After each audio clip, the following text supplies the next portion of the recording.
50। শুনশান নীরবতা চারিদিকে। রাত গভীর থেকে গভীরতর হচ্ছে। পদ্মজা তীর্থের কাকের মতো অপেক্ষা করছে কখন রুম্পা চোখ খুলবে। বিভোর হয়ে ঘুমাচ্ছে। পদ্মজা নির্লিপ্ত ভঙ্গিতে বসে আছে। দরজায় কেউ টোকা দিতেই পদ্মজা সাবধান হয়ে গেল। রুম্পার নিরাপত্তা নিয়ে তার মন অস্থির হয়ে আছে। সে গম্ভীর কণ্ঠে জানতে চাইল, কে কে ওখানে? আমি।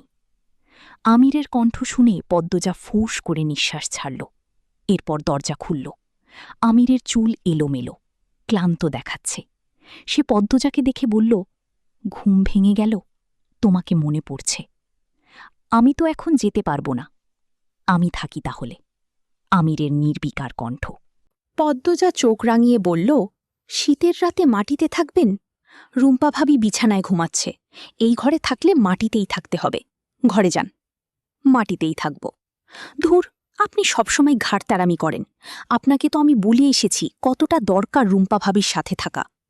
গতদিনও বোনদের সাথে ছিলে, আজ রুম্পা ভাবির সাথে। কয়টা দিনই তো আজীবন একসাথেই থাকব। আচ্ছা, যাচ্ছি। এখনো ঘুমাওনি কেন? পদ্মজা একবার রুম্পাকে দেখে নিয়ে বলল, এই তো ঘুমাবো।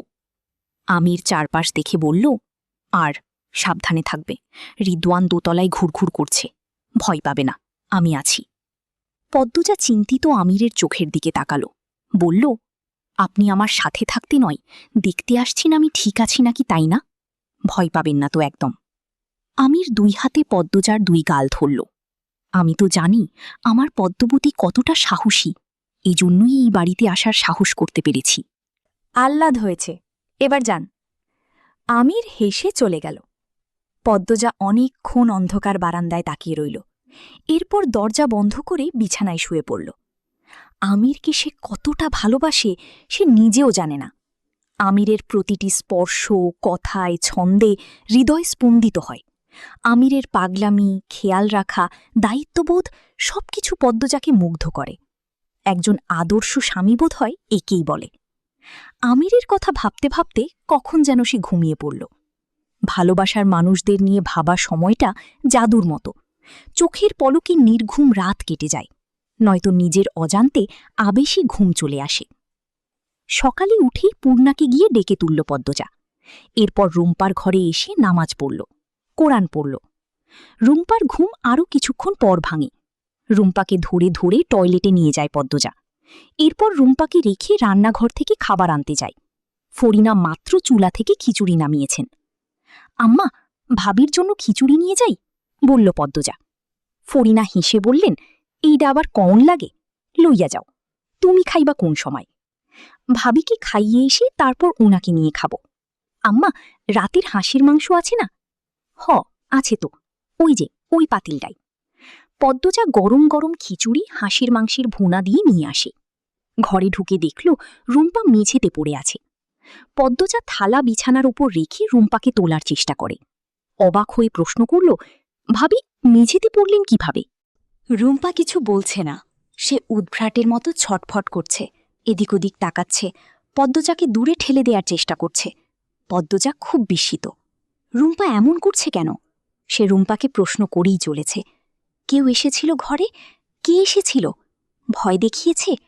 ভাবি, ভাবি বলো আমাকে। ভাবি, ধাক্কাচ্ছ কেন? আমি তোমার জন্য খাবার এনেছি। খাবারের কথা শুনেই রুম্পা থমকে গেল। পদ্মজার দিকে এক নজর তাকিয়ে বিছানার দিকে তাকালো। ঝাঁপিয়ে পড়ল খাবারের উপর। এত গরম খাবার গাপুস কুপুস করে খেতে থাকল। পদ্মজা বিস্ময়ে হতবুদ্ধি হয়ে পড়েছে। এমনভাবে রুম্পা খাচ্ছে যেন আর কোনোদিন খাওয়া হবে না, সুযোগ আসবে না। পদ্মজা পানি এগিয়ে দিল। রুম্পা অল্প সময়ের ব্যবধানে পুরো থালার খিচুড়ি এবং এক বাটি হাঁসের মাংস ভুনা খেল।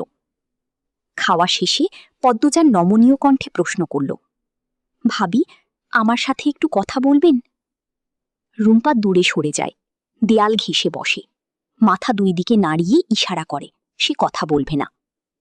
পদ্মজা তবুও আশা ছাড়ল না। সে রুম্পার পাশে গিয়ে বসল। রুম্পার এক হাত মুঠোয় নিয়ে বলল, আমি তোমাকে আমার সাথে ঢাকা নিয়ে যাব, যাবি? রুম্পা এক ঝটকায় হাত ছড়িয়ে নিল। পদ্মজাকে ধাক্কা মেরে চেঁচিয়ে বলল, বাইর হ আমার ঘর থাইকা, বাইর হ তুই। রুম্পার ব্যবহারে পদ্মজা আহত হল। ভাবি, আমি তোমার ভালো চাই। বাইর হ কইতাসি, বাইর হ। শীতের ঠান্ডা হিম বাতাস জানালা দিয়ে ঢুকছে। শীতের দাপট বেড়েছে। এবারে শীত বোধ হয় মানুষ মারার জন্য এসেছে, এত ঠান্ডা। রুম্পার পরনে শাড়ি ছাড়া আর কিছু নেই। ঠান্ডায় তার গায়ে কাঁটা দিচ্ছে। পদ্মজা রুম্পার চোখের দিকে দৃষ্টিপাত করল। রুম্পার চোখ বারবার দরজার দিকে যাচ্ছে। পদ্মজা উঠে স্থির হয়ে দাঁড়ালো না অবধি ছুটে আসে দরজার কাছে। দরজার পাশে দাঁড়িয়ে থাকা আগন্তুক ছুটে পালাতে চায়। পদ্মজা জোরালো কণ্ঠে ডেকে উঠল, লতিফা বুবু। লতিফা একবার ঘাড় ঘুরিয়ে পদ্মজাকে দেখল। এরপর সিঁড়ি ভেঙে নিচে নেমে যায়। তার চোখে ভয় ছিল। একটা ঝনঝন শব্দ হয়। পদ্মজা চকিতে ঘাড় ঘুরিয়ে তাকায়। রুম্পা পাগলামি শুরু করেছে। মুখ দিয়ে অদ্ভুত শব্দ করতে করতে ঘরের জিনিসপত্র ছুটছে। পদ্মজা রুম্পাকে থামানোর চেষ্টা করে, অনেক বোঝায়। কিছুতেই রুম্পা থামে না। রুম্পার হাত থেকে স্টিলের গ্লাস পদ্মজার কপালে এসে পড়ে। পদ্মজা আহ বলে বসে পড়ে। সঙ্গে সঙ্গে রুম্পা পাগলামি থামিয়ে দিল। ছুটে এসে পদ্মজার আহত স্থানে হাত রাখে। উৎকণ্ঠিত হয়ে বলে, আমি তোমারে ইচ্ছা কইরা দুঃখ দেই নাই বইন, বেশি বেদনা করতাছে। আঞ্চলিক ভাষায় রিনঝিনে কণ্ঠ। পদ্মজা দুই চোখ মেলে তাকায়। রুম্পা পদ্মজার কপালের ফোলা অংশে ফু দিচ্ছে। সে ভীষণ অস্থির হয়ে আছে। বোঝাই যাচ্ছে পদ্মজাকে অনেক পছন্দ করে রুম্পা। মুখোশ খুলে বেরিয়ে এসেছে আসল রূপে। সে কঠিন নয়, পাগল নয়, বরং বড্ড নরম, কোমল। পদ্মজা শান্তস্বরে প্রশ্ন করল, কেন পাগলের অভিনয় করো ভাবি? রুম্পার হাত থেমে যায়। সে ধরা পড়ে গেছে। কুয়াশার স্তর ভেদ করে একটা নৌকা খালি ঢুকে। নৌকা চালাচ্ছে মৃদুল। গতকাল যে ছেলেটাকে মৃদুল আন্ডা ডেকেছিল সেই ছেলেটাও নৌকায় আছে। তার ভালো নাম জাকির। মৃদুলের সাথে বাচ্চা কাচ্চাদের অনেক খাতির। পূর্ণা খালের ঘাটে বসেছিল। সে ফজরের নামাজ পড়ে খিচুড়ি খেয়ে এখানে চলে এসেছে। মন খারাপের সময় ঘাটে বসে থাকতে তার ভালো লাগে। গতকাল রাতে খাওয়ার সময় মৃদুল কম হলেও ২০ বার তাকে কালি ডেকেছে। অন্ধকারে নাকি দেখাই যায় না, এমন অনেক কথা বলেছে। কালো রঙের মেয়ে হওয়া বোধহয় পাপ। আবার পদ্মজাও রাতে তার সাথে থাকেনি, পুরো রাত সে কেঁদেছে। কেউ কেন তাকে কালি বলবে? আবার তার আপাও তাকে সময় দিল না, শ্বশুরবাড়ির অন্য বউকে নিয়ে ব্যস্ত। পূর্ণা খুব অভিমান হয়েছে। বয়স ২০ পার হলেও রয়ে গেছে সেই ছোট্ট কিশোরী মেয়েটি। মৃদুল নৌকা থামিয়ে পূর্ণাকে ডাকল, কালি বেআইন। পূর্ণা তাকাল না। মৃদুল আবার ডাকল, বেআইন গো। তাও পূর্ণা সাড়া দিল না। মৃদুল জাকিরকে বলল, কিরে ব্যাঠা, বুঝছিস কিছু? এই ছেড়িরে ভূতে ধরল নাকি? জাকির দাঁত বের করে শুধু হাসল। মৃদুল জোরে বলল, আরে বেআইন, কি কানে শুনে না? কাল তো ঠিকই শুনছিল। ঠান্ডা কি কানের ভিতরে ঢুইকা গেছে? হো কালি বেআইন, বেআইন। পূর্ণা হুট করে উঠে দাঁড়াল। আঙুল শাসিয়ে মৃদুলকে বলল, আপনার কি মা বাপ নাই? থাকলেও শিক্ষা দেয়নি যারে তারে যা ইচ্ছে ডাকা উচিত না? অসভ্যতা অন্য জায়গায় করবেন, আমার সামনে না। আমি কালো, আমি জানি। আপনাকে কালি বলে সেটা মনে করিয়ে দিতে হবে না। আমি আপনাকে অনুমতি দেইনি আমাকে কালি ডাকতে বা বেআইন ডাকতে। আমি আপনার বেআইনও না। আমার ধুলাভাইয়ের আপন ভাই না আপনি। কোথাকার কে আপনি? এই ফর্সা চামড়ার দেমাগ দেখান। আর একবার আমাকে কালি বললে আমার চেয়ে খারাপ কেউ হবে না। কথা শেষ করেই পূর্ণা কুয়াশার আড়ালে হারিয়ে যায়। রেখে যায় অপমানে থমথম করা একটা মুখ। মৃদুল ঘোর থেকে বেরোতে পারছি না। তাকে একটা মেয়ে এভাবে বলেছি? তার মতো সুন্দর ছেলের জন্য গ্রামের সবকটি মেয়ে পাগল, আর এই কালো মেয়েটা তাকে এইভাবে অপমান করল। মৃদুল রাগে বইটা ছুঁড়ে ফেলে খালি। নৌকা থেকে রাগে নামতে গেলে তার এক পায়ে নৌকা ধাক্কা খেল, ফলে নিমিষে দূরে চলে যায় নৌকাটি।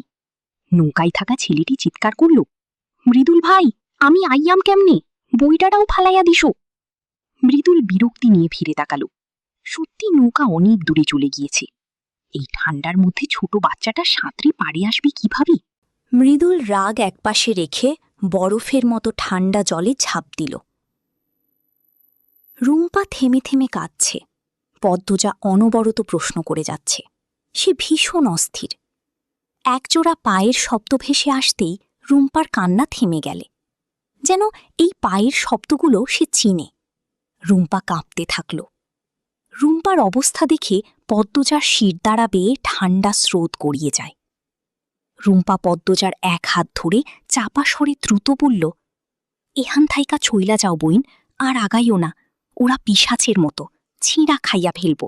ওদের দয়ামায়া নাই। তুমি অনেক ভালা, তোমারে কোনোদিন ভুলতাম না আমি। তুমি এইখানে থাইকো না, তুমি এই বাড়ির কেউয়ের লগে যোগাযোগ রাইখো না। ওরা কি করেছে ভাবি?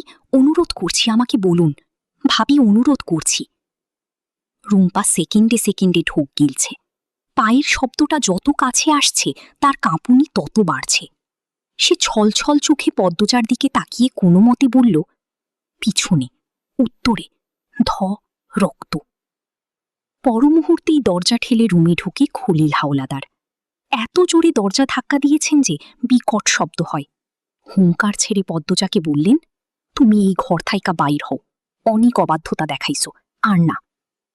খলিলের চোখ দুটি দেখে পদ্মজার রক্ত ছলকে ওঠে, গাঢ় লাল। সে দুই হাতে রুম্পাকে জড়িয়ে ধরে বলল, আমি রুম্পা ভাবির সাথে থাকব। থাকবা না তুমি? কেন জানতে পারি? একটা পাগলের সাথে কিসের থাকুম? রুম্পা ভাবি পদ্মজা কথা শেষ করতে পারল না। বুকে মুখ লুকিয়ে রাখা রুম্পা পিঠে চিমটি দিয়ে ভেজা কণ্ঠে ফিসফিসিয়ে বলল, কইও না, আমি পাগল না, কইও না, দোহাই লাগে। পদ্মজা থেমে গেল। খলিল বললেন, বাড়ায়া যাও বউ।